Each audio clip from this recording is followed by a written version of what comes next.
রাধে রাধে, জয় রাধা বল্লভ শ্রীহরিবংশ। একজন বৈরাগী ছিলেন, তিনি গণেশ পুজো করতেন। তার স্বর্ণ নির্মিত একটি গণেশ আর একটি ইঁদুর ছিল। সেই বাবাজি একবার তীর্থ করার জন্য ওই দুটি মূর্তি স্বর্ণকারের কাছে গেলেন বিক্রি করার জন্য। স্বর্ণকার দুটির দাম একই বলায় বাবাজি বিরক্ত হয়ে গেলেন। বাবাজি বললেন, গণেশ হলেন দেবতা, ইঁদুর হলেন তার বাহন, দুটির তুমি একই দাম বলছো?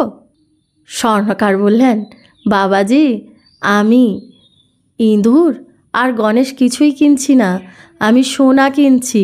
স্বর্ণকার যদি গণেশ আর ইঁদুর দেখেন তাহলে কিন্তু সোনা দেখতে পাবে না, আর যদি সোনা দর্শন করেন তাহলে আর গণেশ আর ইঁদুর দেখতে পায় না। তেমনি ভগবানের সঙ্গে অভিন্ন মহাত্মাগণ জগৎকে দেখেন না, তারা সর্বত্রই ভগবানকে দর্শন করেন। বাসুদেবম সর্বম। জয় রাধা বল্লভ শ্রীহরিবংশ। রাধে রাধে।